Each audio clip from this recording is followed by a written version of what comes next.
I wanted to begin with asking Michael about the title of the exhibition, which is The Chapel. There are various associations that come up with this term, a chapel-like space, a space like the South London Gallery, which has meant a great deal to its local community over 100 years.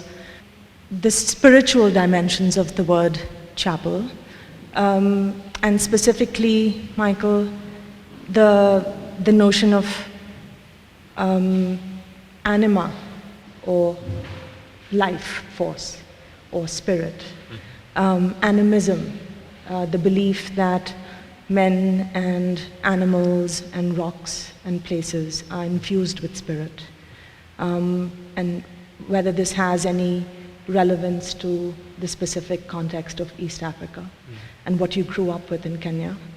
And then also a more sort of hidden reference, which may or may not be relevant and is also connected to the idea of the spiritual realm, which is the actual bark cloth on which you work, a cloth that comes from Uganda and is traditionally used to embalm and to enshroud the dead.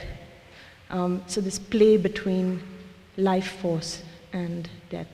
And if you could just begin to talk about some of those things, and whether you were thinking about any of this or none of this when it came to the title of the exhibition. Yeah, thank you all for coming. And again, thanks to Margot and to Sandhini for agreeing to do this.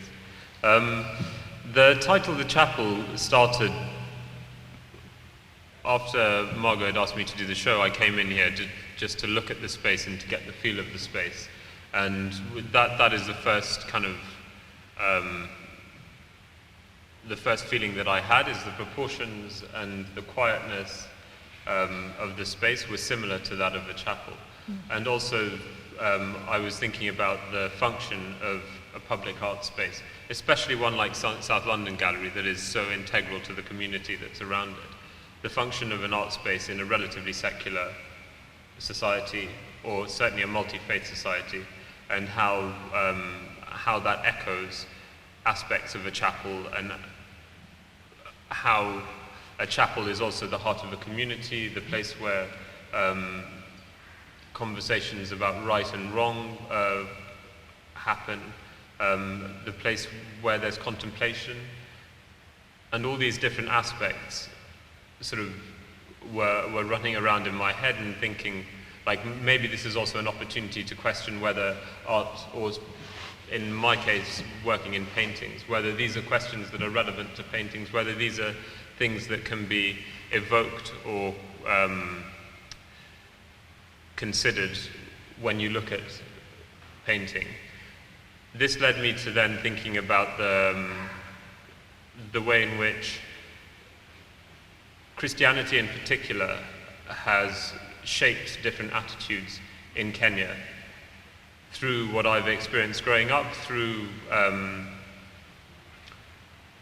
conversations that I've had, through things that I've seen, things that I've heard about, and through using a mix of like quite specific stories, depending on which paintings you're looking at, to using images that occur in Christian imagery, playing on those sort of associations. You know, those are the type of concerns that I had when making this body of work and thinking about how it would function in the space. In terms of the use of the cloth, does it have any symbolic? I mean, there's a lot of text that's been written about how it's about dislocating the reference away from the whole tradition of Western art history and the tradition of painting on canvas, and, you know, an African artist choosing to slide that reference away into something more vernacular or more local. But rather than just thinking about it on that kind of literal term, I was just wondering if it had a more kind of symbolic reference in the shroud, or, you know, the fact that it's used to embalm the body. It has this kind of embodiment, this feeling of a body that's suggested but not there. Absolutely, and I think that's also with the I've thought about that, like almost every time that I stretch a canvas, there's something quite strange about having a material that is used as a burial shroud, to then be wrapping it around what is, a frame, and then kind of working on it and working with it. And then there was also another kind of link that came in when I was thinking about making this painting behind. I was looking for, which is called the Flaying of Marseilles, and the figure in the center, at the top, who's hanging from the tree, is Marseilles.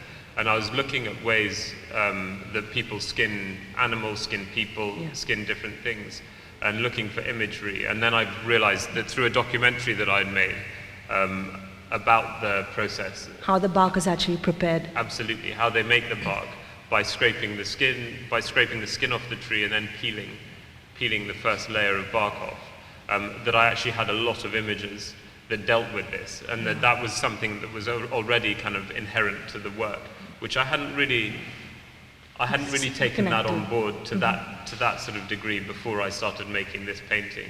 But then there is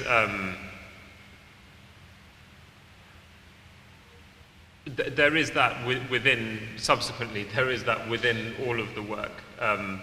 And I think perhaps the place where I think about these things more is in relationship to a body, to the bodies that are represented, to the stories of the people that are, if they are specific people that are represented.